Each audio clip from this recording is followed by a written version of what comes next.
Welcome to the Love Story with Lisa channel. Today, we're bringing you a brand new story. Their voices rang through the hall. I looked down at the sea of kneeling officials beneath the steps. My mind felt distant, hazy. I am a woman. I am a general. I am a meritorious subject.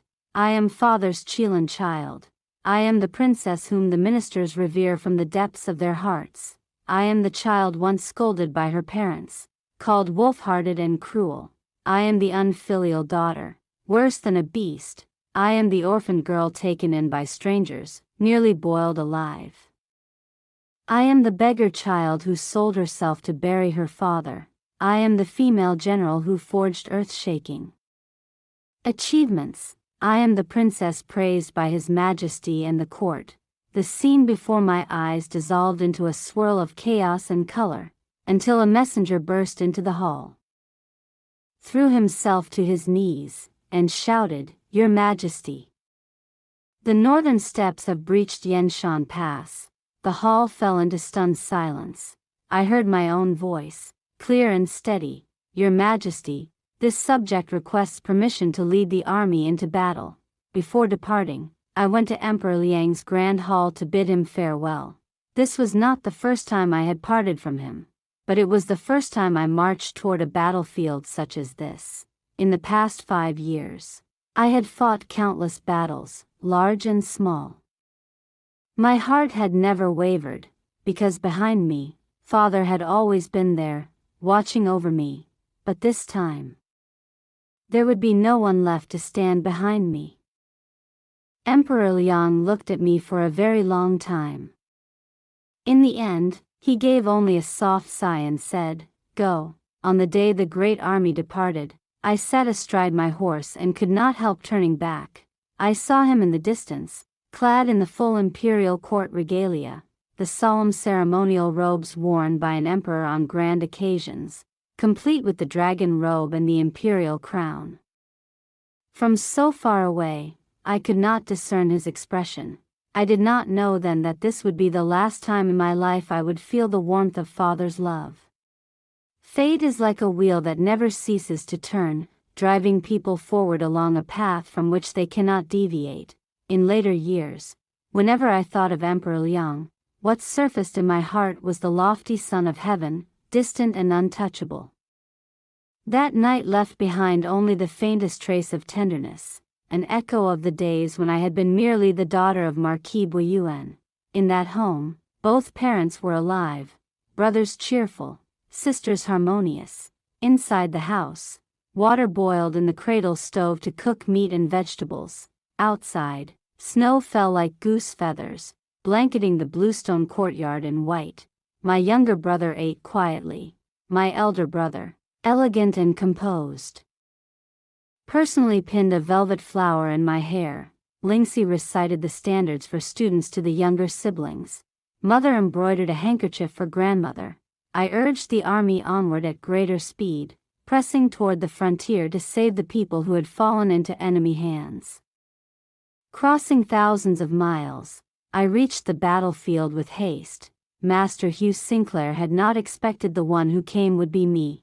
On that desolate frontier, he poured me a cup of wine. The wine was harsh. I forced it down. He laughed loudly. "His Majesty truly spares nothing," I corrected him.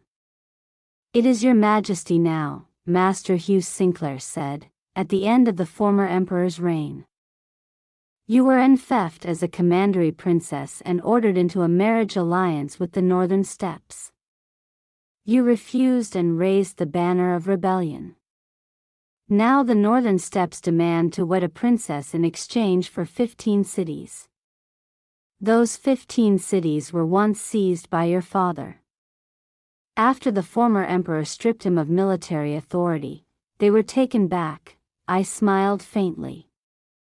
"They may abandon the idea of marrying a princess. But those 15 cities, I intend to reclaim." Master Hugh Sinclair raised his cup. "This subject congratulates your highness on raising the banner and striking the first victory." Life on the frontier was bitterly harsh. It was winter. The northern steppes intensified their raids. During my patrol of the fortress, I heard the desperate cries of border civilians. My heart felt as though it were being carved apart. Each day the soldiers asked me, "When will we retake our cities?" I did not answer. The time had not yet come. I commanded 30,000 troops and provisions sufficient for 3 months. I wagered everything on a strategy of rest and attrition, exhausting the enemy while conserving our strength. The northern steppes launched several surprise assaults. Each time, I repelled them. The look in Master Hugh Sinclair's eyes shifted, from doubt and disdain to respect. In the first month of the following year, I suddenly launched a full-scale offensive. The main forces of the northern steppes were shattered. Their commanding general retreated with his remaining troops. Within half a month, I reclaimed the 15 cities seized by the northern steppes. Yet the northern steppes had long been a century-old threat to the great Liang Empire. Though partly weakened by their tyrannical ruler, their strength could not be underestimated. The 15 cities of Liang had been plundered for years. Nothing of value remained. My surprise assault inflicted heavy losses upon them. But they were far from broken. They swiftly stabilized their forces, and soon assembled 100,000 troops to press against my border. The northern steppes possessed formidable cavalry. Fierce by nature, strengthened by their advantage along the Silk Road, they held immense superiority. As for us, I stood atop the city tower, surveying the garrisoned soldiers below. They were so starved their faces had turned sallow and green. The second shipment of provisions was delayed again and again, never arriving. I had already sent men to urge them on multiple times. Yet there was still no result. Within the army, rations were reduced from 3 meals a day to 1. Even that single portion grew smaller with each passing day. Spring had already arrived. I ordered the men to reclaim wasteland for farming, to hunt in the mountains, to search everywhere for food. I called upon wealthy families to donate grain, but in the end, it was like tossing a handful of salt into the sea, utterly insufficient to resolve the crisis before us. When I returned to my command tent, Amon laid out my meal. There were only 2 steamed buns and a bowl of thin porridge. My face turned cold. I ordered her to take it away and give it to the soldiers wounded the day before. Amon's once round face had grown hollow from hunger. Tears streamed down her cheeks as she said, "My lady, you haven't eaten properly for 2 days. Every day it's only cold water and thin porridge. If you don't eat something, you won't be able to endure this." I wiped her tears away. "Don't be afraid," I told her. "I am one who carries heaven's mandate. I will turn misfortune into blessing and survive calamity. You must endure as well. In the capital, great wealth and honor still await us." Crying, Amon carried the meal away. Late that night, I climbed the city tower. From the northern steppes camp came bursts of laughter. The scent of wine and roasted meat drifted on the wind. I forced myself to think of a strategy to defeat them. Originally, I had relied on a plan of conserving strength and exhausting the enemy. But I had not expected that the northern steppes would somehow secure fresh supplies. Now they were well fed and emboldened. The balance between offense and defense had shifted. The next day, they launched another attack. I calmly directed the troops in resistance, yet sorrow pressed heavily on my heart. Could it be that heaven truly intended for me to die here? The grain within the city would last only 3 more days. The soldiers were starving, faces sallow and green. Some had already begun to swell with edema, their bodies retaining fluid from prolonged hunger and harsh conditions. With soldiers in such a state, how could we possibly repel foreign invaders? Though we managed to push the northern steppes back once more, our losses were severe. Of the 30,000 troops I had brought, only a little over 10,000 remained. Leaning against the wall, I sat down. Heating a dagger in the fire, I dug out the arrow lodged deep in my calf. Blood poured freely, soaking the ground. My expression did not change. A soldier standing nearby asked, "General, doesn't it hurt?" "Not at all," I replied. He was very young, about the same age as my fourth brother. "General," he said, "the brothers all say you're a princess. Why not stay in the imperial city and enjoy comfort? Why come here to suffer?" I touched his forehead. It was burning hot, because the people here are oppressed by the northern steppes. If the great Liang Empire does not protect them, then who will? The emperor ordered me to come and save them. The young soldier grinned, his white teeth flashing, eyes shining brightly. "General, you're a good person. Much better than those dog officials." He hesitated, then asked, "When we win, does that mean we won't have to fight anymore?" "Yes," I said, "I'll buy you dozens of acres of land. If you want to trade, I'll give you capital. If you aspire to become an official, I'll help you enter office, so your parents may rejoice and become honored elders." The young soldier lowered his eyes. "My parents are both dead," he said softly. "They starved." After a pause, he continued, "General, when this is over, I want to go home. I'll farm the land, take a wife, have children. I'll tell my son to follow the general." He looked at me with boundless hope. "General, we must win quickly." His voice was filled with longing and joy and faith. He believed I would lead them to victory.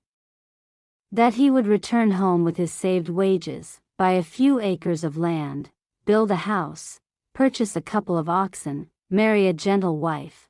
His voice gradually weakened in the wind, until it vanished. That night, the northern wind howled. Sand and dust swept through the air. From the enemy camp echoed the distant sounds of song and dance. I ordered the young soldier's body to be carried away. As I wiped the mud from his face, my hands were stained with dirt and tears. 3 days later, the provisions were exhausted. My heart was like dying ashes. No hope left. I ordered the bows gathered, the horses prepared, the armor straightened. At noon, we would march out for a final, decisive battle. Everyone knew that once we left, we would not return. I commanded the soldiers who had families to write letters home. We had already braced ourselves for the final fight, but just then, the thunder of hooves shook the earth. A scout tumbled into the camp, voice trembling as he cried out, "General, the grain has arrived." "So much grain, General, so much grain." I stepped outside in shock. Before the camp stood cart after cart of provisions, stretching endlessly into the distance, their line disappearing beyond the horizon. At their head rode a sturdy, dark-skinned man clad in silk robes, grinning broadly, his white teeth flashing. "Little junior sister, your senior brother has come to save you." It was the eldest son of my honored teacher, Lord my, General Marcus Vale. My family was renowned for scholarship, dedicated to teaching. Lord Mai was a great Confucian scholar of his era, living simply and contentedly in modest poverty, yet his eldest son, Marcus Vale, was the complete opposite of his refined name. He loved luxury and pleasure, delighted in commerce, and detested studying. Lord Mai had broken 3 bamboo rods beating him, yet could not change his will. In the end, Marcus left home without farewell to pursue business. Had I not intervened, Lord Mai would have struck his name from the family registry. Naturally, I persuaded against it. Back then, Marcus had often come to me in his frustration. It was I who devised a plan for him to leave home. and I who provided him with travel expenses and capital. Years passed. I wandered battlefields and paid little attention to news of him. Never did I expect that when I stood on the brink of death, it would be him who came to save me. General Marcus Vale personally directed the men in distributing the grain. He and I sat together inside the tent, recounting the years we had lost. Marcus told me that while conducting trade in the northwest, he had seen troops escorting carts of provisions. The weather was bitterly cold, rain threatening, yet the grain was left uncovered. Their marching speed was unusually slow. He immediately sensed something was wrong. Though he did not serve at court, his father's name was renowned throughout the realm. He sent men back to the capital to investigate. Only then did he learn that the officials I had dispatched to urge the delivery of provisions had all been detained. Their memorials had never been presented to the throne. Lord Mai had submitted a memorial of fierce reproach. Marcus had used his entire fortune to purchase grain, pulling me back from the edge of disaster. A surge of shock filled my heart. I rose and bowed deeply to him. For this great kindness, senior brother, I said, Jade will never forget it for the rest of her life. Marcus gave me a sly grin. No need for such gratitude.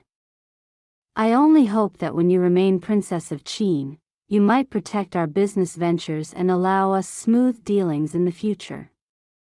On the 10th day after ascending the throne, Emperor Liang posthumously honored my birth mother with the title Empress Deming. He elevated my stepmother of the Shao clan as Empress. He appointed my elder brother Crown Prince Adrian as Crown Prince. As for me, I was granted the title Princess of Qin, with an annual stipend of 3,000 mu of land. Yet at that time, I was already far from the capital, riding hard across battlefields. I could not return to receive the formal decree. Marcus possessed the practical instincts of a merchant, and the shrewdness of one as well. I was the emperor's legitimate daughter, laden with military merit, currently defending the realm against foreign invasion. Who would dare obstruct my grain? Whoever stood behind this scheme either could not be uncovered, or dared not be named. I did not allow myself to think further. I merely promised Marcus, so long as I live, I will protect you. You may rest assured. He laughed again and teased, this time, I'll accompany you back to the capital. If I face father, I hope Her Highness will rescue me. I smiled. Naturally. You squandered your fortune for the nation and its people. When I memorialize the emperor, he will surely appoint you imperial merchant. Perhaps he may even grant you a noble title. Marcus burst into hearty laughter, then suddenly fell silent. This hurdle, he murmured, will not be easy to pass. I said nothing more. After a moment, I rose. Senior brother, sit. I will inspect the camp. With grain restored, our fortunes reversed immediately. The soldiers ate their fill, the despair vanished from their faces. Master Hugh Sinclair and I held repeated councils, devising strategies to crush the enemy and reclaim our honor. We divided our forces into two wings. Unaware that our supplies had been replenished, the northern steppes sent repeated provocations. Hugh ordered our troops to remain still, feigning weakness. Meanwhile, we dispatched small units to harass and exhaust the enemy. The northern steppes rejoiced, believing us cornered. They resolved to fight a decisive battle and arranged their troops to storm the city. Hugh truly was my father's disciple. Each maneuver bore the bearing of a grand general. Though he deliberately prolonged the engagement, he inflicted heavy losses upon the enemy. By the time the northern steppes commander sensed something amiss, I had already led my cavalry straight into their royal court.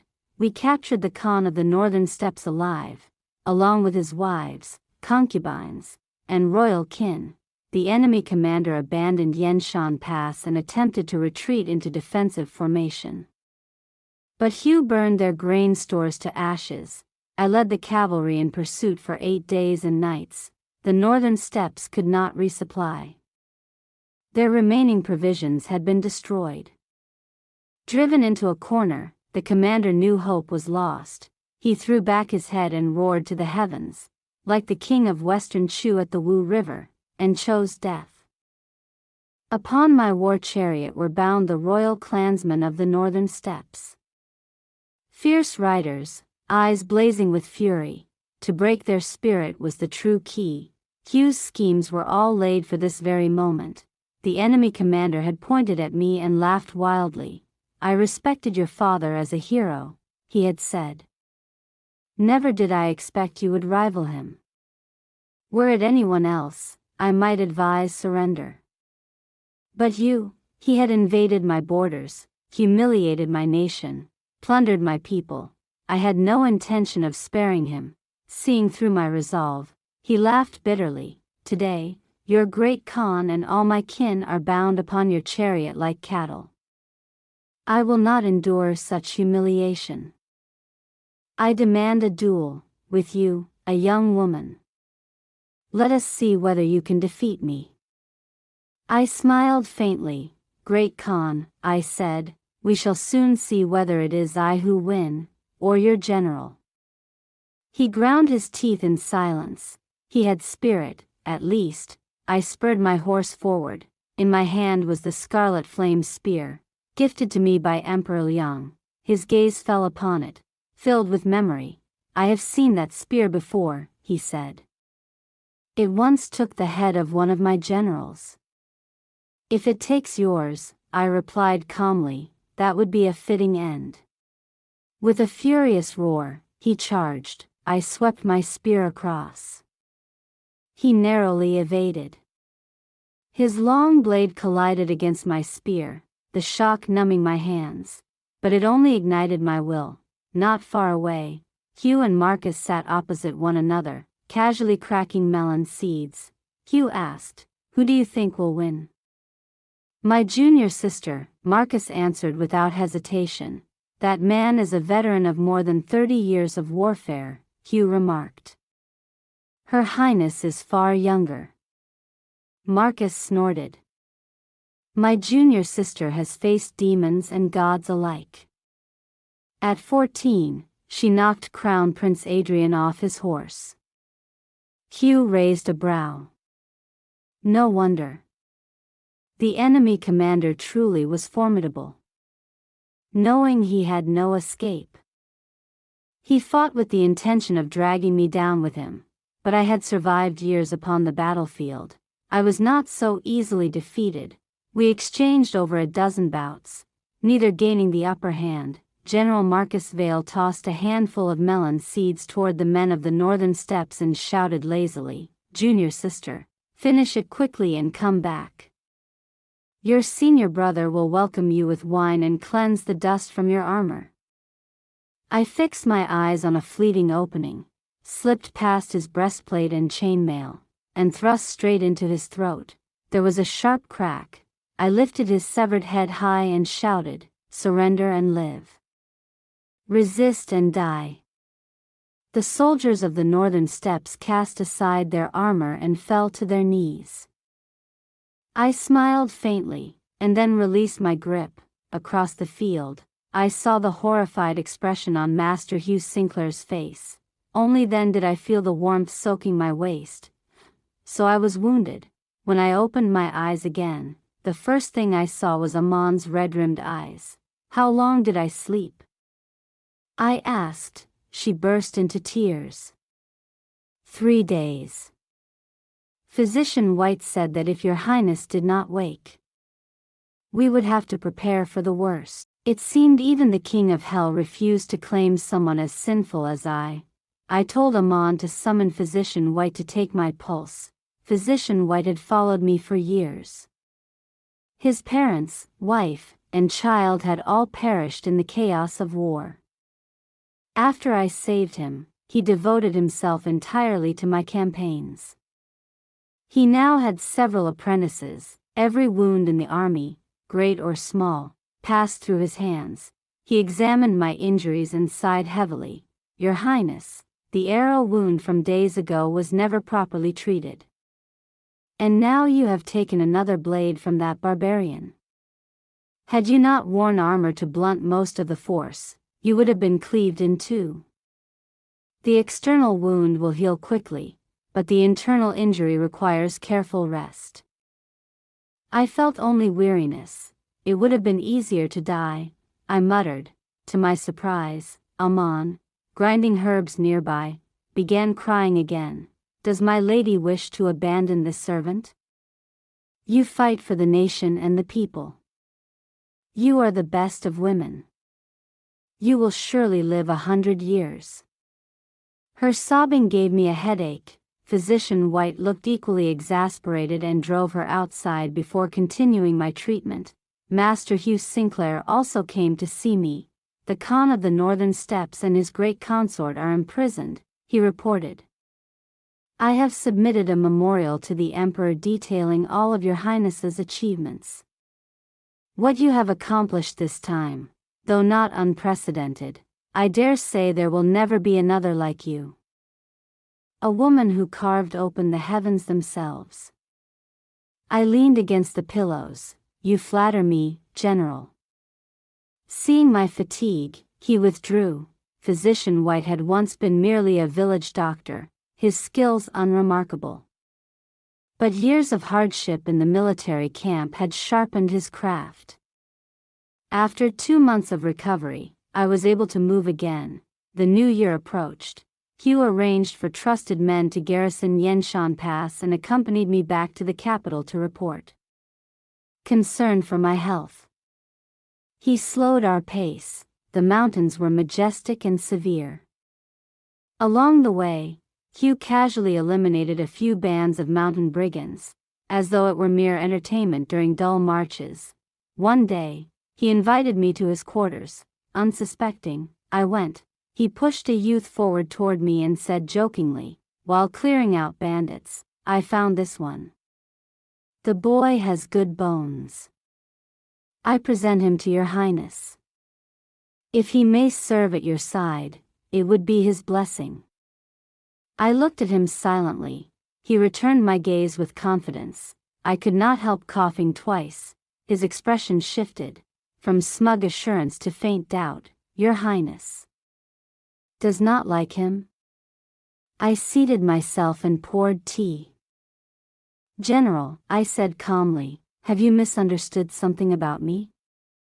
It was hardly scandalous for a princess to keep male favorites. But since reaching marriageable age, I had been consumed by war. There had been no time for thoughts of marriage. Then 3 years at the frontier left little room for desires of men and women, and now Hugh delivered a trembling youth before me. Should I accept him? The boy knelt on the ground, shaking. I sighed. Thank you for your thoughtfulness, General. The youth followed me back to my chamber and knelt again. This servant greets my lady. What is your name? I asked. River Ching. Where are you from? How did you end up here? I do not remember. I was sold into an opera troupe as a child. The troupe master gave me the name River Ching. Later, war scattered us. I fled here and was captured by bandits. I pressed my fingers to my brow. I have no need of your service here. You may leave tomorrow. River Ching dared to lift his eyes to me, just once, before lowering them again. My lady, he said softly, I am but a performer, of the lowest trade. My indenture contract is not in my possession. If someone were to seize me and deliver me to the authorities, would be branded a fugitive slave. I beg your Highness to grant me a path to live. Under the warm golden lamplight, his brows and eyes were like a painting, bright as spring blossoms. He was indeed a handsome youth. A trace of pity stirred in my heart. I told Aman to take him away, prepare 2 tubs of hot water for him to bathe, and give him a set of clothes. Amon had taken a liking to him already and left cheerfully. The day we returned to the capital was also my birthday. When I came of age, my former betrothed had visited to break our engagement. I had ordered servants to chase him out with brooms. 8 years had passed. Once more, snow blanketed the heavens, burying the road home. I asked quietly, Amon, how fares third brother now? Amon's eyes widened in surprise. Then she said with undisguised satisfaction, that petty man's parents have both passed away. His elder brother cast him out of the house because he once got drunk and insulted you, my lady. I once made inquiries about him.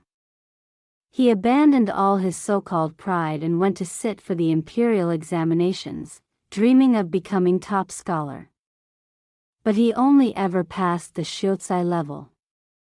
He failed the provincial exams again and again, never attaining the rank of jurin.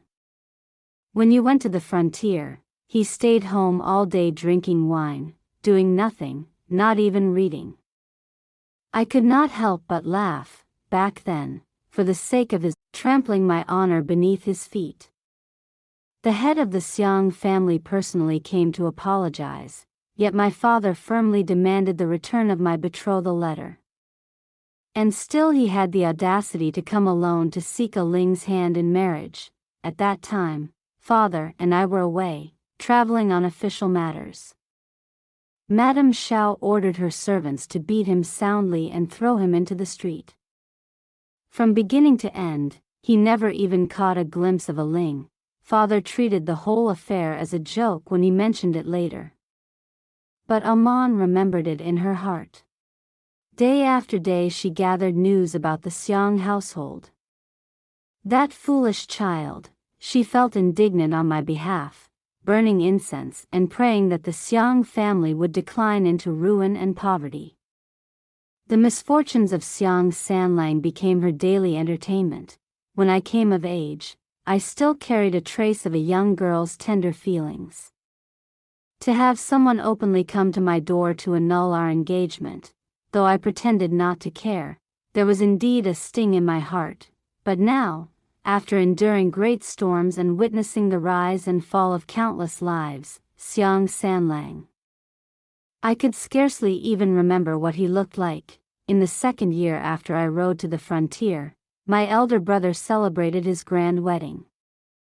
With Lady Shen, crown princess, the whole realm rejoiced.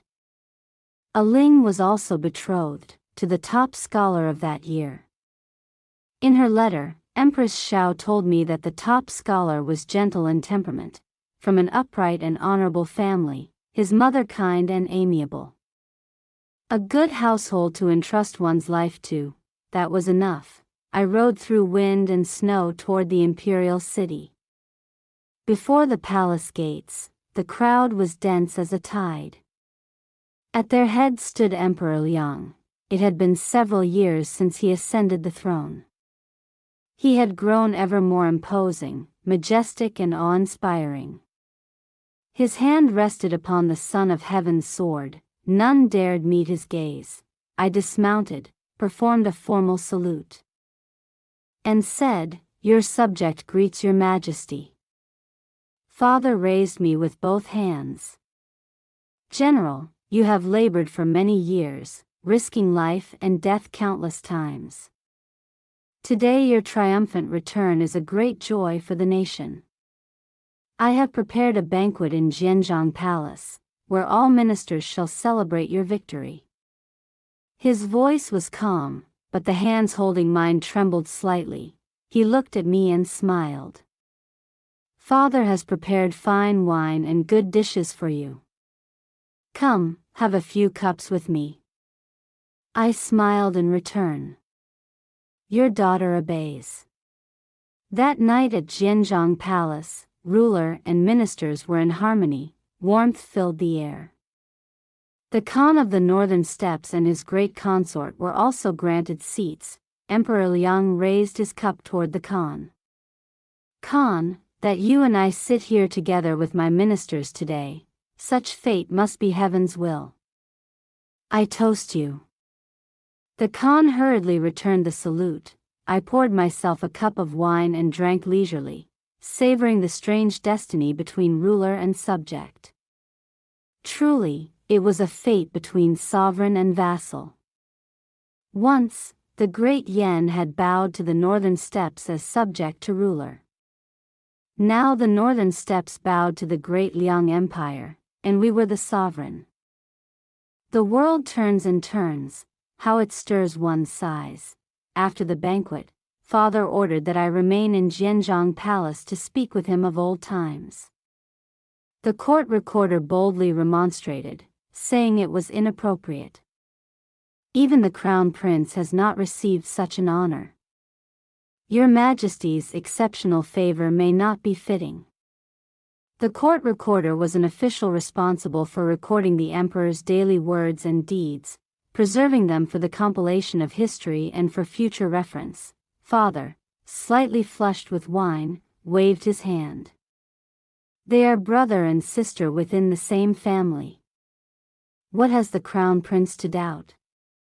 I did not think much of it, in earlier years. When chaos reigned in the rear court and the Bai clan caused disturbances, Father kept me by his side, teaching and personally caring for me. After the Bai clan was eliminated, I moved away for a time to study with my younger siblings, out of longing for them. Yet when my stepmother entered the household, I once again returned to Father's side to receive his instruction. Tonight was merely a father and daughter reminiscing. What could be improper, after all? This was the emperor's residence, the most splendid place beneath heaven. Father did not ask about court politics. He only inquired after my health. Deeply moved, I answered him one by one. Still not reassured, he ordered the imperial physician to take my pulse, and even suggested I remain in the palace so I could attend court alongside him. I wished to decline, but Father laughed. All these years you were not in the capital. Your Princess of Qin residence has been built, luxurious, yes, but to attend court from there you would have to ride out before the third watch. Stay in the palace, and you may sleep a little longer. So I agreed. The harmony between father and daughter, these were the rare, tender years of warmth in this human world. After the new year, Father bestowed upon me the rank of third-rank cavalry general, with an additional stipend of 3,000 households as fief. The matter of handling the prisoners was also settled after many heated debates among the civil ministers. The Khan of the Northern Steppes was granted the title of Earl. The other royal kinsmen received separate consolations. But those who had slaughtered and plundered the border people were dragged out and executed. This decision filled the northern steppe nobles with dread. They feared that one day, without warning, the blade might fall upon their own necks. Though I was dissatisfied with this outcome, I could only accept it. I merely hoped those men would be utterly exterminated, that the spirits of my people beneath the 9 springs might find some measure of comfort. As for the Prince of Fengyang, Lord Zhongshan, he had long ago been captured alive by Master Hugh Sinclair when I pursued the main general of the northern steppes. He had tried many times to take his own life, yet failed each time. This afternoon, Father finally bestowed upon him a most cruel punishment. Once, I had admired him as a great hero, but he surrendered and betrayed his country. That alone made him contemptible in my eyes. When I later saw him lead troops in slaughtering the border civilians, my hatred deepened tenfold. Now, hearing Father's judgment, though some claimed it too ruthless, I knelt and cried aloud, "Your Majesty is wise and enlightened." The other ministers followed my lead. A man who once possessed the power to contend for the world, like Lord Zhongshan, had ultimately died in disgrace. Now that I had returned to the capital, I must investigate thoroughly who had dared detain the frontline provisions. This person was wolf-hearted and dog-lunged. It was not merely personal enmity, it was national hatred. Such a treacherous minister must be found. If he were not killed, the fury in my heart would never be appeased. Emperor Liang loathed them no less than I did. I was not only his daughter, I was also a subject he had valued and cultivated. He had raised me, taught me to read, taught me the martial arts. He had loosened his hand little by little, allowing me to act on my own, watching me grow, win merit, expand our borders, and wash away the nation's humiliation, to withhold the provisions of the frontline army, call it factional strife if one wished. I called it selling the nation for personal glory. Had General Marcus Vale not been vigilant, had he not sold off his entire family fortune to aid me, I would have become nothing more than a monument buried alongside Yanshan Pass. If the northern steppes had then swept through the frontier and marched south, it would have meant the ruin of the great Liang Empire. The court launched a massive purge. I knew this matter was deeply entangled, but I had not imagined the web of interests ran so complex. For half a year, everyone lived in fear. The atmosphere in court was cold, grim, suffocating. The case was handed to Feng Qing for trial. It implicated more than 1,000 people. He submitted evidence proving that the Wang and Deng clans were the principal culprits. These two houses stood at the very top of the aristocratic registers. In the previous dynasty, they had been the most illustrious noble families in the realm. At the height of their power, even the imperial house had to treat them with caution. Years ago, when I entered the capital to review unsolved cases, many of their descendants were among those I arrested and executed. Heads rolled, blood flowed like a river. I understood well the principle: when cutting weeds, one must uproot them completely. I despised their conduct. But at that time, my foundation was not yet secure. It was not convenient to pursue the matter to the end. In the capital alone there were dozens of noble clans, counting the provinces, nearly 100. Had I acted too harshly, I might have shaken the realm father had only just reclaimed with such difficulty. When father returned to the capital, he praised me highly. Yet after I left, he issued edicts rejecting my harsher measures and appeasing the clans. I knew he was playing a role. And I willingly played mine. At that time, I held military power. The great families had suffered grievous losses at my hands. They could only endure and wait for opportunity. Who could have foreseen that the Wang and Deng clans would harbor such wolfish ambition? Placing private grudges above national hatred, willing to see the great Liang Empire fall, now that they had failed, father ordered the extermination of their 9 kinships. Their assets were confiscated and returned to the state treasury. The army was richly rewarded to console them, and to console me. The one most harmed in this affair, my stipend was increased by 1,500 households. 800 personal soldiers were specially granted to me. I was appointed Director of Military Affairs. For a time, my power reached its zenith.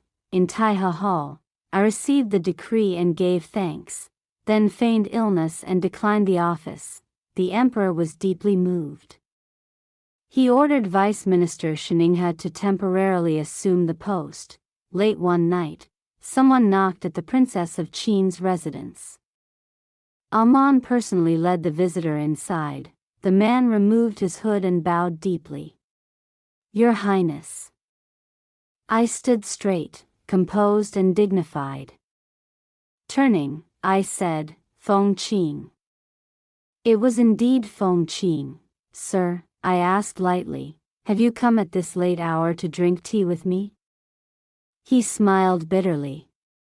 "Your Highness still remembers the coarse tea of my household.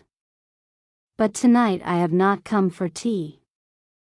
From the pouch at his back, he withdrew a dossier and solemnly placed it in my hands. Your Highness, this is the complete file of the case. I set it upon the table without opening it. Feng Qing asked, Your Highness will not read it? I poured him tea and replied calmly, If you have the authority to send it to me tonight, then I have the authority to read it. If you do not, then I do not. Feng Qing laughed loudly. I once believed Your Highness and His Majesty shared a harmonious bond of father and daughter. Now I see, it is only this. We are all merely human, I said. After Feng Qing's visit, I developed a high fever. I shut my doors and refused visitors. Imperial physicians sent by His Majesty came and went like blossoms of spring, wave after wave, yet none could cure me. Fortunately, Physician White healed me at last. My recovery was slow, but by autumn, I had regained my strength. The autumn hunt arrived. In previous years I had been away at war, I could not attend. This time, no matter what, I could not be absent. I should be there, mounted on horseback. Bow in hand, I cut a formidable figure. The whispers were fewer now than before. In years past, when I rode across distant battlefields, the world was astonished. Scholars and literati condemned me, calling me arrogant, unruly, disrespectful of propriety. Some even compiled new books for women and spread them widely, using them to criticize me. After I entered the capital and executed members of the great clans until blood ran like rivers, the realm attacked me all the more fiercely. But I had a good father, and I had pacified 3 provinces, annihilated the northern steppes, washed away humiliation, and earned undeniable merit. Those voices gradually fell silent. Though murmurs still lingered, they no longer harmed me in any meaningful way. Now, there were even young ladies of the inner chambers who secretly studied riding and archery. Though they did not bring down many beasts in the hunt, when they played polo on horseback, they were magnificent, so spirited that one could not help but admire them. Their skin was not pale as snow from years hidden within boudoirs, but the healthy wheat gold of those who had known sun and wind. Their waists were not the fragile willow curves so praised by society, but carried a natural strength. They were talented. They could wield the riding whip with brilliance and vigor. As I watched them, I found myself smiling unconsciously. Empress Xiao asked, Why are you smiling? I replied, These young ladies are truly delightful. The Empress looked again and smiled as well. They may not have the fair, delicate appearance that stirs pity, but a healthy body is far more refined than before. Emperor Liang said, In the past, you felled Jing Boxian, the foremost archer in the army, with a single arrow. I have heard that on the frontier you often fought with the spear. I wonder whether your archery has grown rusty. I answered, Your Majesty should mount first and lead the hunt. Today, I shall display my skill. If I win first prize, what reward will there be? The Emperor laughed heartily. A reward? You little demon. In the past, I rewarded you with the scarlet flame divine spear, and you seized it from me. Today I have nothing so fine. I do have a jade pendant worth a few taels of silver. I shall give that to you as your prize. The Empress teased, In the past, the reward was the divine weapon scarlet flame. Now it is only a jade pendant? As the mother of the nation, I have seen many treasures. I must examine it for a jade. If it is not worthy, I shall be the first to object. Lingxi laughed as well. Father has bestowed countless treasures upon sister. Chest after chest has been carried into her residence. I fear that by the time sister returns home, father will have emptied his private treasury and have nothing good left to offer. The Emperor, in high spirits, pointed at us. A pack of debt collectors. And so the autumn hunt began. The emperor loosed the first arrow. After that, princes and noble sons urged their horses forward, competing to see who would claim first place.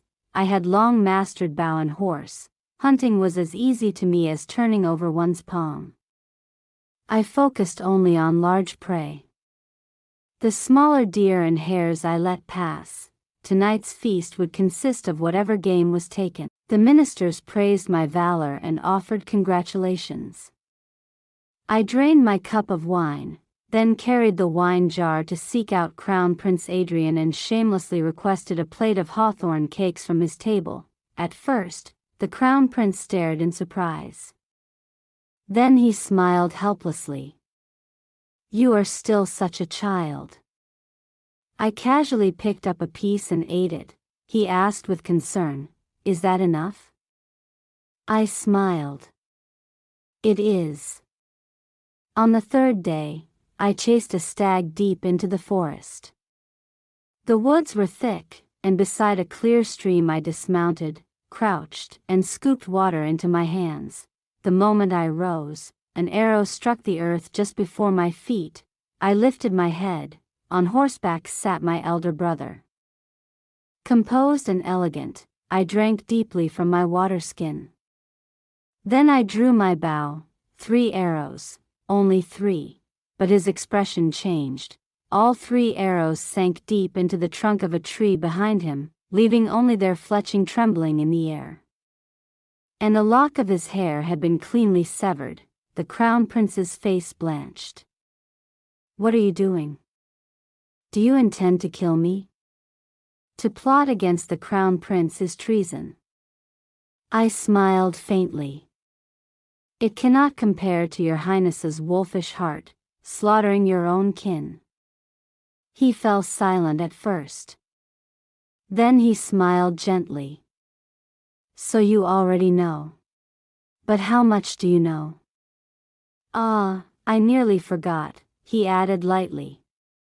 "Feng Qing shares a deep friendship with you." I said calmly, "Feng Qing need not tell me. I could guess it myself. Father is a hero of the realm." However powerful the Wang and Deng clans were, how could they rival His Majesty? For them to have acted so secretly, someone must have shielded them. Though the Crown Prince's face did not change, his body had gone rigid. His horse, sensing its master's unrest, shifted uneasily. "Elder brother," I said, "dismount. Let us speak as siblings. If I wished to take your life, it would make no difference whether you sat on horseback or stood upon the ground." He knew my martial skill was formidable. He did not argue. He dismounted and fetched water for himself. I asked directly, "Was the detention of the provisions your design?" "It was not," he said. "I know the burden you bear. I would never dare harbor such intent." I looked at him. "Your Crown Princess bears the surname Shen, the same Shen as Minister of War Sheninghe. Her brother-in-law is from the Deng clan. Her non-blood-related sister-in-law comes from the Wang clan. Though the Shen family has been implicated, the Crown Princess remains protected. Sheninghe is talented. His rise to the head of the family would not be without reason." The Crown Prince was silent for a long while. At last he said, "I never intended to harm you. At first, I truly did not know. Only later did I discover something amiss. I merely helped them clear the remnants." My heart ached so fiercely I nearly struck him down. Instead, I drove my dagger into the earth at my feet. He spoke softly, "Have you gone mad?" In the depths of the forest, only my laughter echoed. I laughed wildly, until at last the storm within me settled into stillness. "Why?" I asked quietly. He looked at me and returned the question. "A jade, tell me why. If you were a man, I could openly suppress you. The outcome would merely be victory or defeat. King or traitor. But you are a woman. You do not remain in the inner chambers learning embroidery, instead, you compete with me. I cannot act against you as I would another man, yet I cannot afford not to act at all. You are a genius. General Marcus Vale accepted you as his final disciple. You are glory upon the battlefield, you helped found the empire, and afterward washed away the humiliation of the northern steppes. Father dotes on you. Your princess residence stands as magnificent as a palace, your granaries are as abundant as the sun of heavens. You hold military power. You command popular support. Even upright officials like Feng Qing stand behind you, but what of me? I am father's legitimate eldest son. While you wage war at the front lines, I remain in the rear. Have I ever once held you back? You suffer hardship on the frontier, I endure no easy life at court. Civil and military officials alike compare me to you.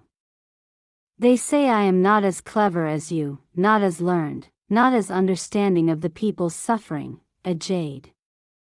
You should know what it means for merit to overshadow the sovereign. I had foreseen such thoughts in my heart, yet the pain still cut deeply. Several times I wished to speak, yet no words would come. At last, helpless, I said, I am your younger sister. I am also a woman. Father will never pass the throne to me. The crown prince replied coldly. If that were not so, do you think you would still be alive today? I asked, if I were dead, and Yanshan Pass lay open, whom would you send in my place? He answered, there are elite generals in the army. Master Hugh Sinclair will manage. Ma Xing and Huang Changping are also capable. Though they do not equal you, they are usable. I had endured much in silence all my life. But this time I could not endure, my fist struck him, he did not dodge. He took the blow full upon his body. I heard my own voice, desolate, each word like blood weeping from my throat. Ma Xing is in Lang Prefecture. Huang Changping remains in the capital.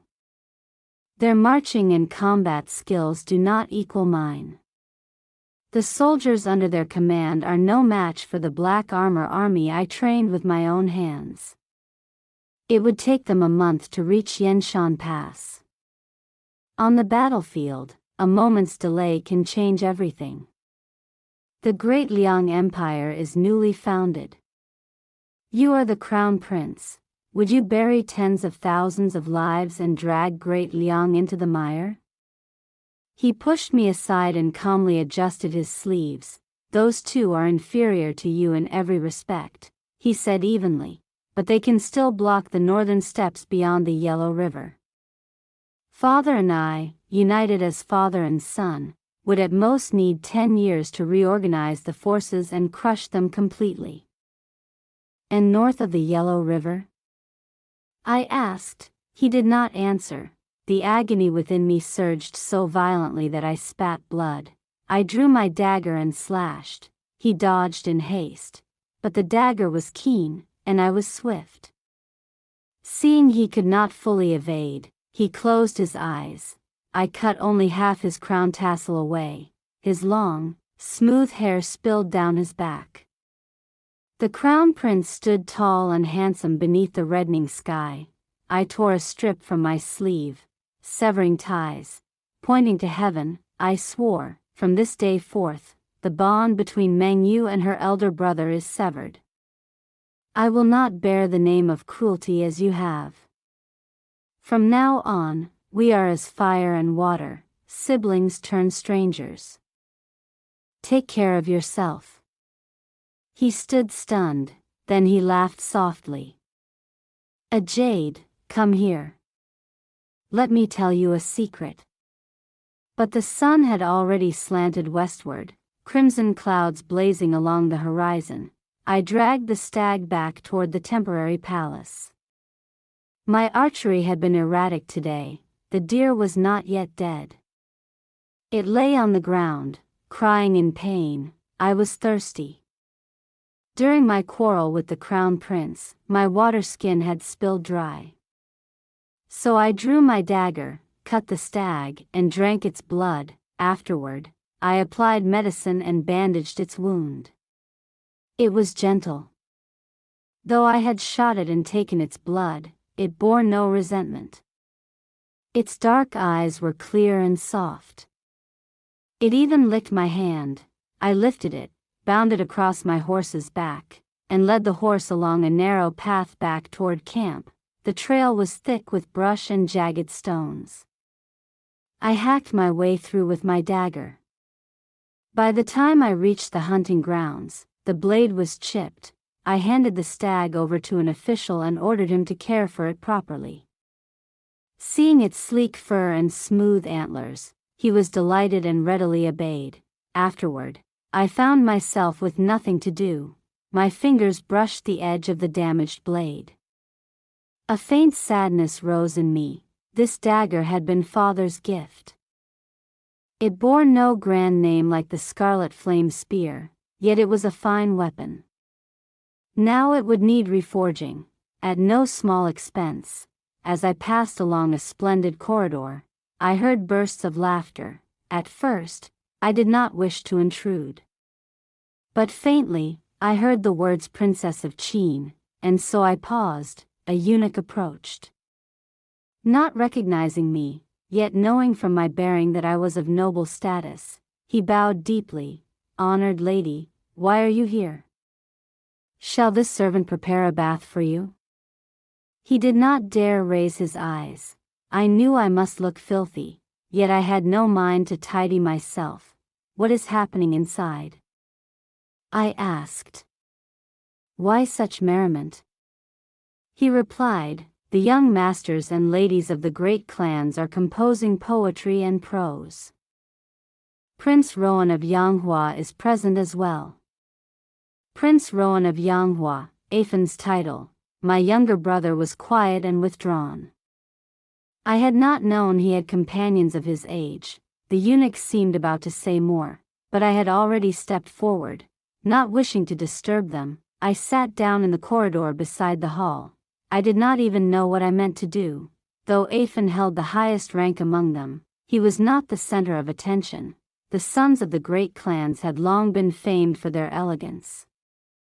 Though they had learned to ride, they could not match the young ladies at polo. Hunting was beyond them. Yet the aristocratic families, standing for 1,000 years, possessed a certain foundation. Even if they lacked true substance, they could still draw upon ancient allusions and classical references to craft verses with considerable skill. The poems were all composed in perfect form. At first, they praised the gallant bearing of the generals during the hunt, and afterward came verses extolling my unparalleled military achievements. That person smiled gently and turned toward Afan. Since Princess Jade of Qin is not present today, allow me to dedicate this poem to Prince Rowan of Yanghua. I thanked them. But I was already exhausted. I lay back where I was and drifted into sleep. When I awoke, the night was deep. A thin, cold rain fell from the sky, scattering lightly upon my clothes, lending the darkness a strange, poetic air. I wished to return to the palace, but somehow I could not find the way out. I wandered in circles, and in the end, instead of returning, I found myself outside the camp, near the riverbank, hidden among thick reeds. There, I heard voices. It was still those young heirs of noble families. In front of Afan they had been respectful, deferential. But in private, the masks came off. This place was secluded. If anyone approached, the sound would carry. Yet I had spent years in the army. I had conducted reconnaissance myself, scouted terrain, gathered intelligence. Concealing my presence was effortless, so I listened, every word. They were speaking ill of me, openly, brazenly, with contempt. A prince like Aphon is so kind-hearted. To have a sister like her, what misfortune! Don't even mention her. She disgraces all the maidens of our boudoirs. Why worry? If Jade ascends the throne, it will be illegitimate. We stand upright and righteous, what is there to fear? That woman only has brute strength. 25, 26 years old and still unmarried. So what if she's a princess? Who would marry her? She lives in the army camps, surrounded by men all day. Who knows if she's even pure anymore? Shame! You dare speak such words in front of the ladies? We're all children of uncles and close family friends here. What's there to fear? Afraid of soiling your hands? Oh, my apologies, young lady. I was out of line. Yes. That was how it was, their parents might not have worried. But these hot-blooded youths, facing a woman like me, cruel, domineering, wielding power, they naturally harbored blunt resentment. Had they dared speak thus before a crowd, or in front of my younger brother, perhaps I would have granted them a measure of candor. But to whisper behind one's back, in the dead of night, in such a place, it was contemptible. Perhaps it was the deer's blood I had drunk earlier. My body felt feverish. Without a word, I hurled my short blade, the one whose edge had already dulled. It flew through the darkness. A moment later, a shriek of agony split the night. I did not know which noble air it had struck, but it had found flesh. The others sensed danger and scattered in panic. Only one remained. Perhaps he could not move. He continued to shout curses into the dark. Thief! Dare you show yourself? I am of noble lineage. How dare you wound me? My forehead burned hot as I stepped forward, in the deep darkness. It took me a moment to see clearly. The short blade had lodged firmly in his leg. With my muddled thoughts, I considered briefly. Then bent down and hoisted him up like a chicken. I am Princess Jade of Qin. At once, he trembled violently, as if stricken with palsy. Not another word escaped him. Walk, I ordered. Lead me back to the palace. He did not dare refuse. Head lowered, he limped forward obediently. The blade still embedded in his leg, blood flowing freely. Yet in fear of my authority, he dared not complain. He even stifled his groans. The others who had not fled far were quickly seized by me as well. 2 of them. Seeing their companion's state, they dared not assist him without permission. Trembling, they followed behind. I have no fondness for torture. So I allowed them to support one another as we made our way to the emperor's residence. Outside, I saw Galen Gao, the favored attendant at Emperor Liang's side, pacing anxiously. Galen Gao had been chosen to serve close to the emperor precisely because of his calm composure. For him to appear so unsettled was unusual. The moment he saw me, he hurried forward and bowed. Your Highness, you have finally returned. I ordered him to rise. He glanced at the pitiful state of the 3 noble youths, then at my own bedraggled appearance. Clearly startled. Before he could speak, I asked, why is the grand attendant waiting here? What has happened? Without pressing further, Galen Gao gestured for servants to take the noble sons away for treatment. Then he lowered his voice, Your Highness. Was there a conflict with His Highness the Crown Prince? I nodded. Yes. You clashed with him? Yes. Heavens. Galen Gao inhaled sharply. The crown prince returned in a most disheveled state. Several court officials witnessed it. The matter has already spread. His Majesty is waiting for you inside.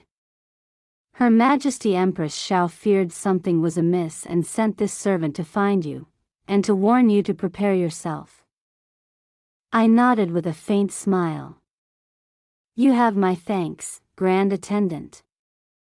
Without changing clothes or tidying myself, I entered the hall. Inside stood many people.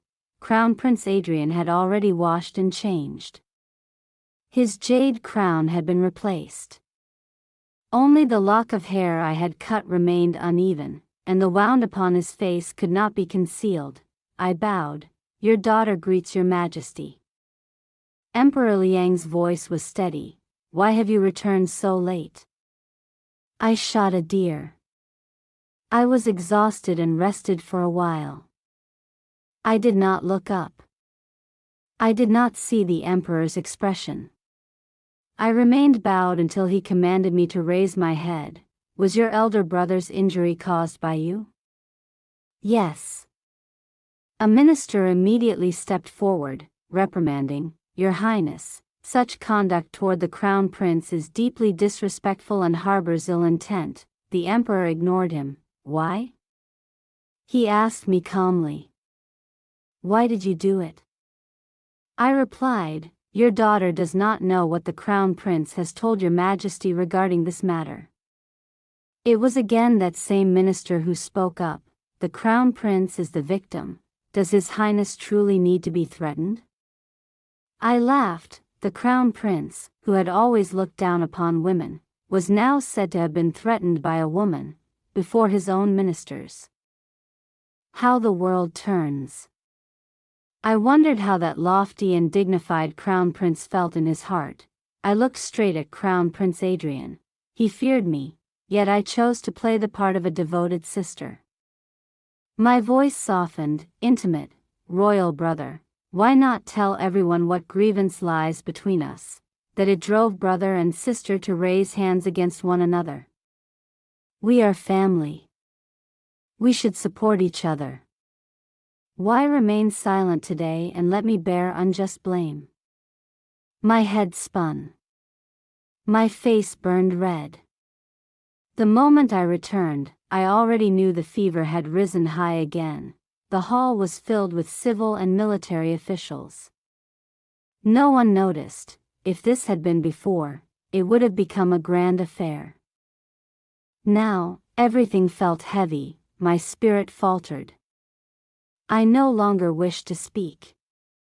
Even what the Crown Prince said next reached my ears only as fragments. Emperor Liang descended the long steps of the throne platform and asked, Do you know your fault? My ears rang. I could barely hear. I forced myself to say, Your daughter has done no wrong. Perhaps I had caused the Emperor to lose face.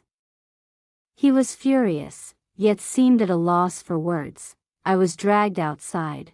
Only when I reached the doors did I hear Galen Gao proclaiming the imperial decree.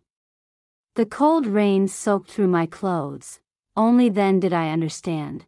Emperor Liang had sentenced me to 2 lashes of the rod, 3 months of confinement, and the deduction of 1 year's stipend. It sounded severe. In truth, it was not. Those who carried out punishment knew how to make the rod fall with force yet reduce the true impact. It stung the skin but left the body intact. I still had strength enough to kneel through it, but my emotions had already been violently shaken that day. I was drenched in autumn rain. Then came the lashes. If I truly lost my wits to a fever beneath such rain, perhaps Crown Prince Adrian would keep me for life out of guilt. Still, I would not accept it willingly. Empress Xiao rushed out, the noble and always composed lady, before my eyes, seemed almost unreal. Her hands trembled as she pulled me into her embrace. I closed my eyes blankly and murmured softly, Mother.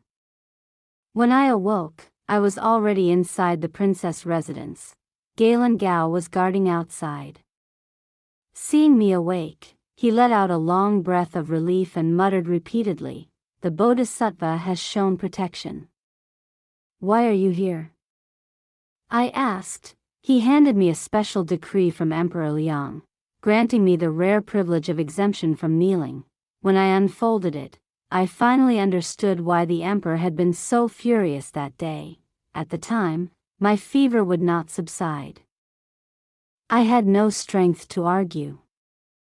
The noble families could easily have twisted words to accuse me of plotting harm against the Crown Prince and assaulting innocent citizens. Only Crown Prince Adrian, in the end, could not bear it. He had spoken in my defense and absolved me of the heavier charges. Those young heirs of the noble houses also knew I must have had a reason. They did not dare press the matter too firmly, thus the charges sounded grave, but the punishment was light. Physician White took my pulse. He stroked his beard twice and said, "Your Highness's body is not in grave danger. It is merely that old injuries accumulated over the years have finally taken their toll. Coupled with excessive emotional strain, it has left you weakened this time. You must rest and recuperate properly." I lay back, hands folded behind my head. I remembered waking once before at Yenshan Pass, when I had muttered that death might be preferable. Now those words seemed to echo back as truth. Life turns like a wheel. One cannot help but sigh. Galen Gao still waited for me to formally receive the decree. With sincere gratitude, I said, "I thank His Majesty." As for my elder brother, Father surely knew everything. Yet I saw no real loss inflicted upon him. Thinking back, after my return from the frontier, I had been showered with honor and power. Perhaps it had been compensation all along. I told Galen Gao, regarding the autumn hunt, I was truly alarmed. "Grand Attendant, please inquire discreetly at the Eastern Palace. Tell my brother that his younger sister will certainly not disappoint his expectations." Galen Gao only assumed it was ordinary sibling quarrel. He smiled and took his leave. Thus began my life in confinement. When I was born, the Meng family already held a marquis title. It appeared noble, but in truth, when father was raising private troops and building Yuezhou, vast sums had been spent. Afterward, I fought south and campaigned north, stationed long at the borders. Even now, though I bore the title Princess of Qin, I had never truly enjoyed boundless luxury. This confinement, ordered by the emperor, inadvertently granted me peace. Each day I ate well, practiced spear techniques, read and wrote, or fished by the lake. The body that had been tense for years within military camps slowly relaxed. I discovered a quiet joy in it. For a time, I felt almost reluctant to return. Yet when I remembered the officials I once despised, indignant men who sank into wealth without caring for the people, my face burned. I had always thought myself resolute. And yet, faced with comfort and luxury, even I felt unwilling to leave. Those men might be corrupt, but indulgence in ease is also human nature. Master Hugh Sinclair later sent me a promising young man named River Qing. After my return, I had been too occupied with state affairs to notice him. Now, within the princess residence, recuperating for nearly 2 years, the hardships left by war gradually faded. River Qing was as radiant as a pearl. Dressed in silk, he looked like a figure from a painting. He could sing as well. When I was idle, I would listen to him play the pipa and sing. A single instrument could stir endless romance. If he were not truly a man, he might well resemble a beauty capable of toppling cities. When snow once again fell upon Yong'an City, I reclined upon a soft couch, listening to River Qing sing. That day, Afan came to visit me. I had no wish to receive him, yet he entered my main courtyard uninvited. Seeing the luxury in which I lived, Afan's expression turned strangely complex. I was no longer young. My younger sisters had married one by one. Those children, all raised under Empress Zhao's guidance, were refined in manner, elegant in speech, well-read and well-versed in propriety. Only I remained alone. It was not that I could not find my own amusement.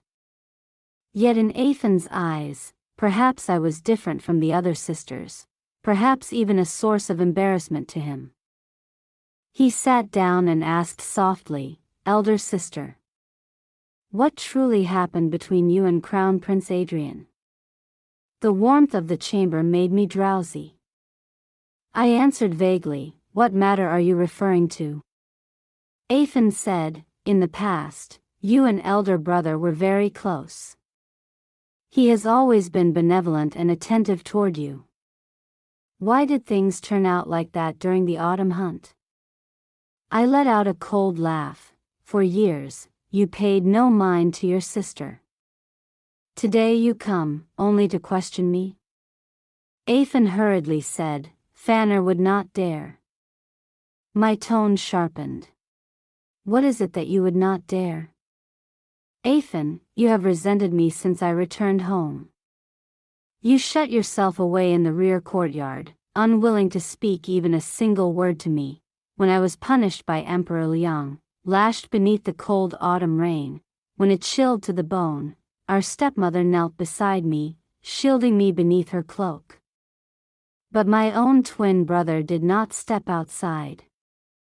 You did not ask who had wronged your sister. You did not even plead for me, and now you suddenly visit, asking what occurred between me and Crown Prince Adrian. He is benevolent, so your sister must be cruel, is that it? You think me cruel. The younger brothers and sisters think me cruel. Even he thinks me cruel, my good Afan. Truly, such a good Afan." Seeing my fury rise, my chest heaving violently, Aman hurried forward to pat my back and pour tea for me. Afan's eyes reddened. He knelt upright like a startled rabbit. When I saw him kneeling straight before me, apologizing, my anger only intensified. I flung the teacup. It struck his forehead. Blood trickled down. After a long moment, I steadied my breath. "You came today to plead for Crown Prince Adrian, or to beg Emperor Liang on his behalf, did you not? You have seen what you wished to see. Go." Afan remained kneeling. I flicked my hand lightly. River Qing immediately seated himself beside my couch. Without thinking, I pulled him into my arms and said coldly, "Do you wish to see how depraved your sister can be?" Afan's face turned deathly pale. At last, he rose and left.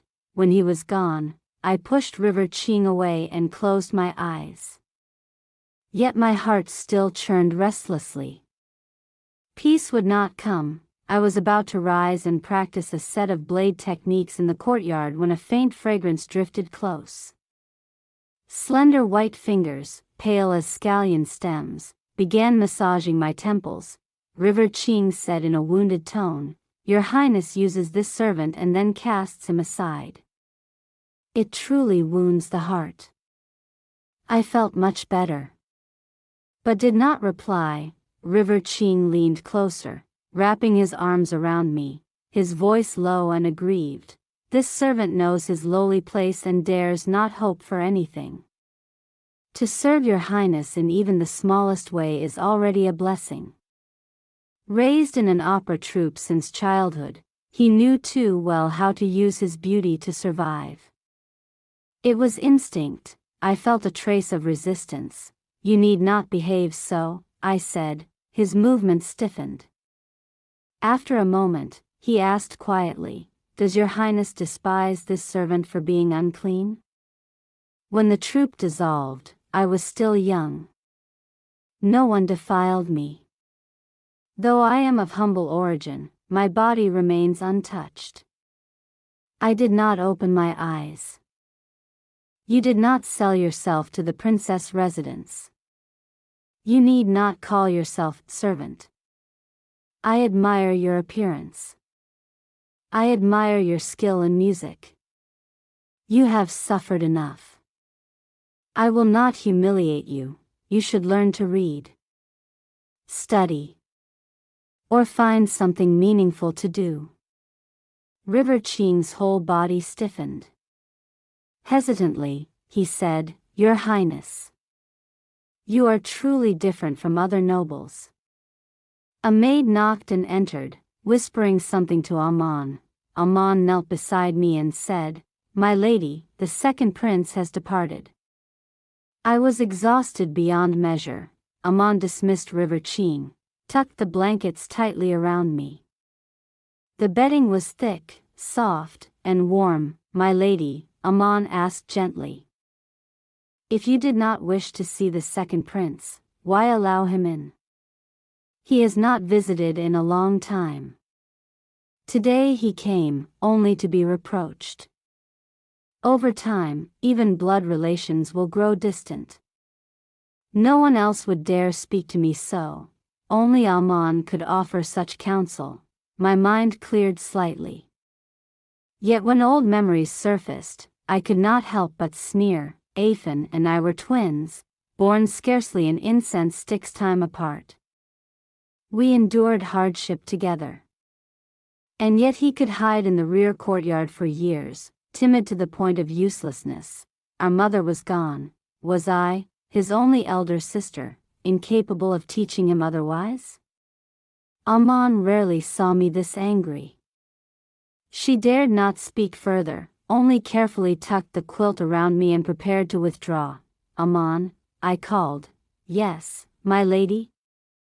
Has there been any letter from senior brother? She shook her head. No. As you instructed, everyone in the princess residence has been given new winter garments. Supplies have also been delivered to the orphanage. My lady need not worry. I closed my eyes. The 3 months of confinement passed in quiet reflection. By the new year, Emperor Liang had erased my offenses so I could attend the reunion banquet. His favoritism toward me was known to all. Such grave charges, and yet only negligible punishment, when the great Liang Empire was newly founded. I had been praised as a Qilin child. Princess of Qin, beloved and powerful. Civil and military officials alike treated me with caution. At the grand banquet of ministers, harmony reigned between civil and military ranks. Even the Khan of the northern steppes raised his cup in tribute to Emperor Liang. I drank several more cups of wine. This year, the snow fell thick and heavy. Snow is an omen of blessing. Surely next year will be a year of abundance. The year-end banquet was a ceremony to worship heaven. New Ran had been pacified, the surrounding states had all submitted. Today's rite to heaven was especially grand, far more imposing than during the former Liang dynasty. There was a confidence in the air. Though there were still whispers here and there, prosperity had already taken shape. The empire flourished. After the new year, my Jipeng came to bid me farewell. He had grown plumper again. I wondered whether his horse could still bear his weight. He smiled like Maitreya Buddha and said to me, New Ran is at peace. The 4 directions have submitted. Junior sister, I'm going to explore the Silk Road. Who knows, when I return, my fortune may surpass even the princess's estate. He was smiling, yet his movements were slow and heavy. If you enjoyed the story, don't forget to like and subscribe to Love Stories with Lisa for more stories. Thank you so much.